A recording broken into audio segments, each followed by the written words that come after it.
Welcome to GracePoint. It is a wonderful day to be with you. This is a place where you can get to know God. You should know that, to be known, because you matter. You matter to not only us, but to God especially, and a place to find belonging. Thank you for joining us on one of those Sundays that lots of Christians think is a vacation day, and a lot of times just because they are out of town or different things of that nature. It's right after a biggie like Christmas is always one of those strange ones, but thank you for being here and being present. Those of you that are online, that are far away or not feeling good today, thanks for making us part of your week.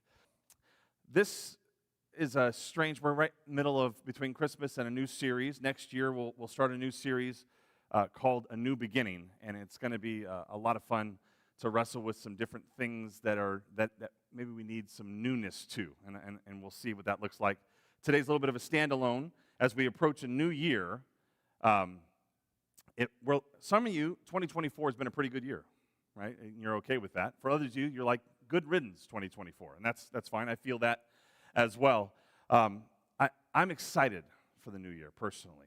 I like New Year's because I like the idea of a launching point. I always have. I like the idea of something fresh to kind of just jump and start from. It really gives me something extra. One of the things I do every year with my coach, and I have a coach that I meet with other pastors around the area, and we do a year inventory of the year before. We always do it right at the end of December or first week of January, and we just kind of look back at the year before, and we ask ourselves questions like, what were the most important events and why? We ask questions like, what were the breakthroughs? What were the struggles? What were the losses? Where did I experience the presence of God most, relationally, spiritually, vocationally, right? What were the common themes? And then I lean into those, and you build on those, right? And you see where you need to work and different things of that nature. And the purpose of the exercise, right, is to look back and reflect, to gain insight and wisdom so that I can move forward, right, and build on that. Take that data from the year before so that we can grow into the next year, right? Look back, move forward. And I was thinking about Christmas and how Christmas comes and goes so fast, and before you know it, it is Easter, right? And Christmas is this wonderful thing we celebrated. We anticipated it throughout this month, right? Every week we were talking about the Christmas story, and we looked back at this great event, and we read about what God came to do, that God moved into the neighborhood, right, so that he can bring salvation. His name is Jesus. That literally means he saves. Right? The angels told us that his birth would be good news for all the people, right? That it would bring great joy and that God's peace would be set loose on the earth, right? And that event took place in the past, and I believe it was setting us up for a great future. And when we think about why Jesus came all those years ago, Christmas is so important. You got to have a starting point. But Jesus came always with his eyes fixed on Easter. And maybe that messed with you a little bit when Isaiah mentioned that, we're Christmas is just 4 days ago, and we're already singing some Easter tunes in the midst of that. I asked him to do that, right? Because in one brief week, I want to move our attention from the cradle to the cross. And this is why. Jesus came to this earth all those years ago to offer us mercy, to heal the sick, to heal the hurting, to find the lost, to rescue those in distress, to bring us life, to be the light in a darkness, right? To heal, to offer us life now and forever, right? And that's the short version that we can be talking about. Right? That's why Christmas happened, so that Jesus can bring all of that to us. Now, in order for lots of those things to happen, to be set loose out there, Jesus had to die. Right? Paul tells us that he died for us. It's for you. Right? All those years ago. For our sins. Right? He actually became sin for us. And sin leads us to death, but because of Jesus, it has been handled on the cross. He nailed it all to the cross, willingly. Right? He came at Christmas with the cross in sight. And it says that he was buried, and 3 days later, he rose again. And victory happened. He conquered it. I'm telling you, this is the gospel, right, in a very short stem here. Romans 8 tells us that the same Spirit, even though your body is subject to death, because of that, the Spirit gives life because of righteousness. And if the Spirit of him who raised Jesus from the dead is living in you, so the same Spirit that did that, we sang those songs today on purpose. I want them just being earworms all week long, you being reminded that the same Spirit that rose Jesus from the grave is within you, right? That moment, so maybe today we need to look back not only at what God has done all those years ago, but also the moment maybe when you gave your life to Christ. To be reminded of what you have available to you in the midst of that. Romans 8 goes on, and it says, in the same way the Spirit helps us in our weakness. When we're weak, it's there for us. We don't know what we have to pray for, but the Spirit intercedes through us, through words. You don't even have to know what you're saying. You can't even get it out of your mouth. The Spirit is active in the midst of that. It searches our hearts. It knows the mind of God and leads us in those ways. It helps us move forward. So we went back in time. We looked at why God came, what God did, and what we have access to. Right? That was a quick version of those things are all there. And I had this thought this week. What if we've been approaching New Year's resolutions or goals or things? What if we've been approaching those things all wrong as we start a new year?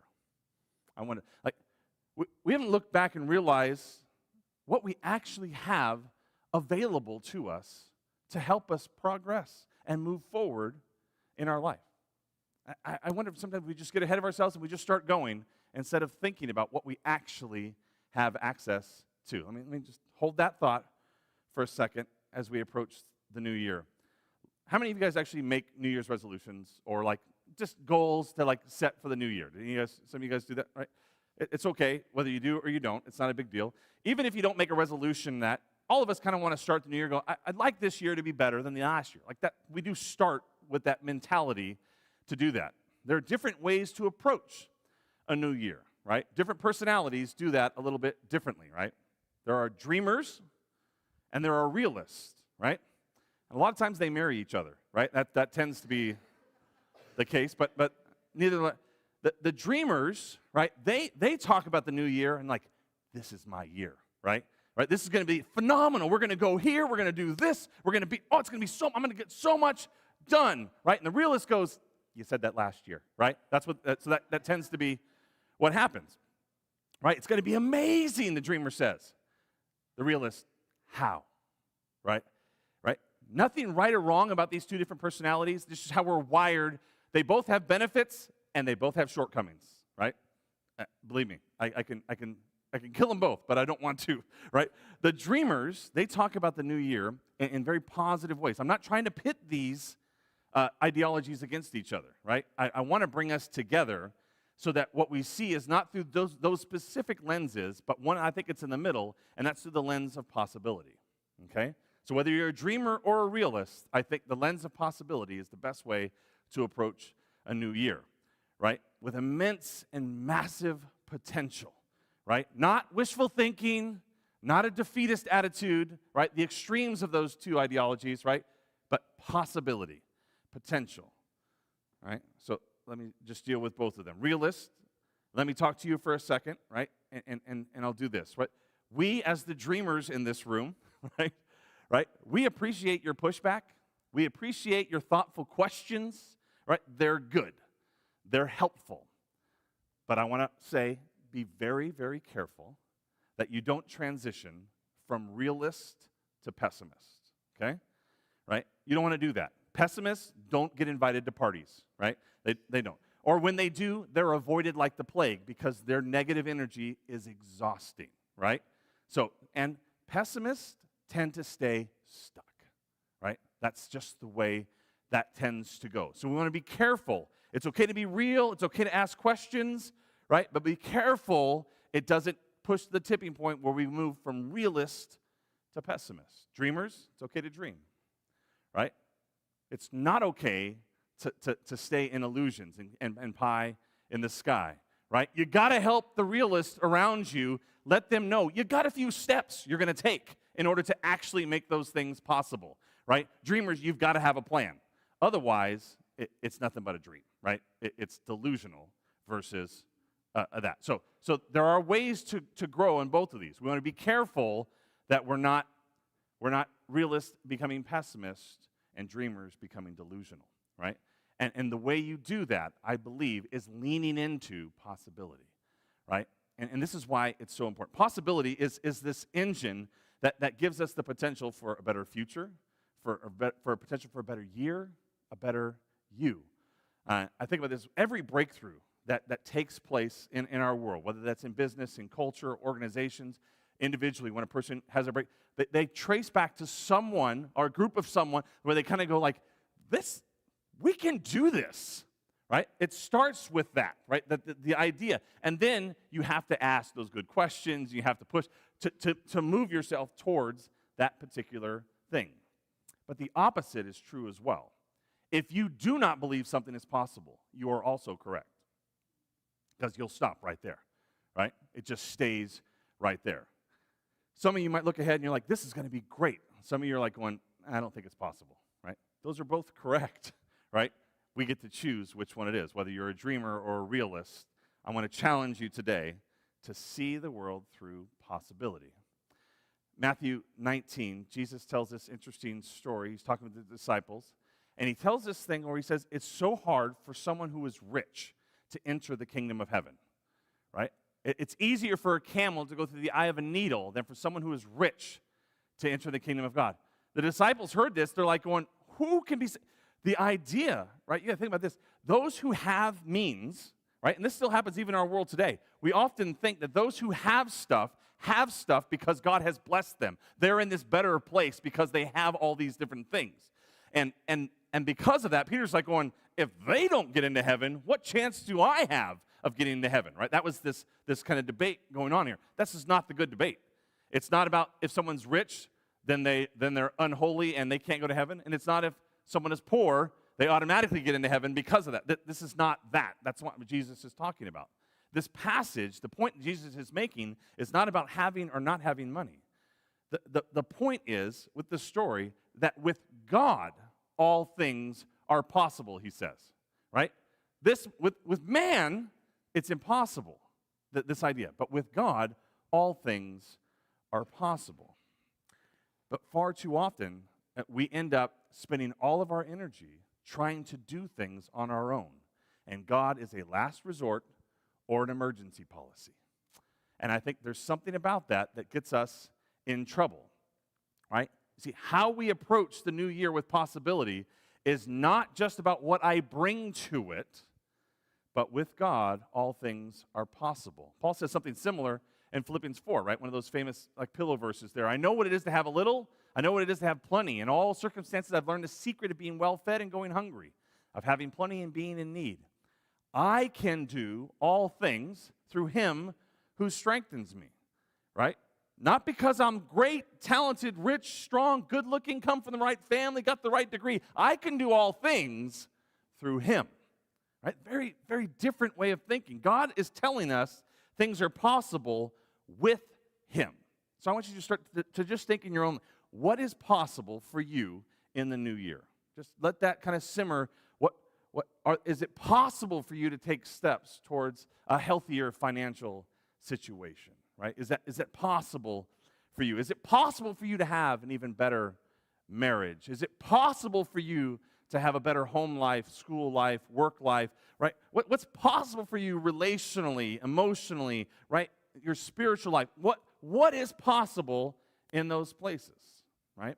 Whether you're a dreamer or a realist, I just want you to start moving in the right direction of seeing a possibility in those areas. But I'm going to add one little caveat, one little element or tweak to that thought or approach to the new year. Just one little addition. What does God think is possible for you in the new year? Just add that little piece in there, right? I'm not talking about the power of positive thinking here, guys. That's not what I'm talking about. I'm talking about a life approach that sees the possibility because God is at the center of what I'm up to, right? That's where I'm heading with this thought. Hopefully your wheels are turning a little bit, and you've heard me talk about looking back at what God has done, what God offers. It's there. The same Spirit that rose Jesus from the grave, Jesus and Paul both tell us that with God, all things are possible, right? Including our New Year's resolutions and goals. Let me just keep thinking on that. If you have a Bible, I'd love for you to turn to Galatians chapter 5. And a very famous passage awaits us there. I'm going to highlight a couple of things and then return to the possibility lens at the end. Verse 19, Paul, I just put a huge chunk up here because I wanted you to see the two little subheadings that we have in Paul's letter to the Galatians. He makes this distinction about two very different approaches to life. Two different ways to go about doing things and doing that, living. One is according to the flesh, and the other one is according to the Spirit. The same Spirit we mentioned earlier that rose Jesus from the grave, the same Spirit that we have access to 24/7, that Spirit. Flesh is an interesting word. If you've never seen old movies or heard a fire and brimstone preacher, or maybe you grew up in the church for a while, you know that flesh is never a good word, right? It's become kind of shorthand for talking about life choices that are evil, sinful, anti-God types of behaviors. And I don't think when Paul says this that he means that every single thing on earth is evil. That's not true, right? It's not fleshly or evil, because God created so many things here. It's by themselves they can be destructive. It's outside of the context that God created and they can be destructive, right? What makes the flesh so destructive is when it becomes the norm by which I live and measure my life, right? When the flesh becomes my way of thinking and being, it becomes evil. We live in a world that measures success by the hard work that I do. It measures what I can get for myself, right? So blessing, success, greatness are all determined by how much I have, how many things I own, right? And when my focus tends to, full attention goes on what I have, if it has my full attention, where is my attention not, right? On God, right? That's what happens when we start to live by a different set of standards than God calls us to. And the words that Paul uses, I find very interesting, right? He says the works of the flesh is the word that he uses. And then he says the fruit of the Spirit. Works, right? The things that I do on my own abilities, right? When I get so caught up on all that Steve can do, what that does is leaves no openness for God's activity, right? It blocks out the presence of his Holy Spirit because I'm too busy focused on what Steve can do instead of what God can do. That works piece. And the whole book of Galatians is all about the idea of me doing these different things, checking off these different things, even religiously, right? Because there's these folks who are Jewish Christians that are trying to get them to be more Jewish than Christian and check off all these different things and do these different works so that they can be saved instead of living by the Spirit, right? That's the book is all about, this ideology about what I do instead of what God has done, right? So it's right there. I love Christmas trees. I really, really do. I love the smell. I love the lights on our house. There are so many special ornaments on our tree that to look at our tree is like a history book of the last 30 years of the Airth family clan, right? I love that about our tree. And it was gorgeous this year. We got it right after Thanksgiving, right? 8.5-foot noble fir, beautiful thing. When you come down the stairs every morning, it was awesome from the stairs, right? And this is why, because it was dying within 2 weeks, right? And I'm an avid waterer. I never miss. Twice a day. I am crazy about watering it, but that's just the way it is. And it's so beautiful in the beginning on the outside to look at, but inside, it's so dead, right? Meanwhile, a fruit tree looks plain. You can look all around. There's fruit trees all around this neighborhood. I love that, right? They look just whatever, right? They're green, but guess what, though, right? No fancy lights, no ornaments, right? But when they stay connected to a life source and they stay access to sunlight and water, they will produce fruit every single year without fail.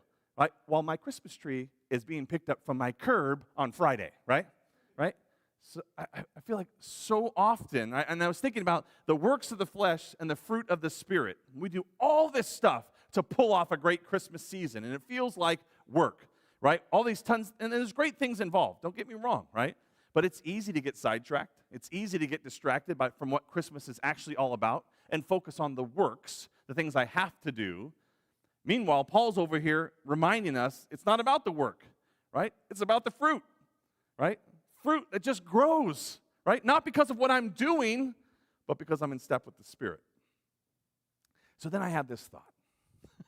This Sometimes it's quiet at my office, and sometimes my house is quiet. It has not been quiet when everyone is home this week, but I've had this thought, and I wonder if one of the reasons so many of our goals or our resolutions that we make every year, if we fail, because how we are approaching them is wrong, right?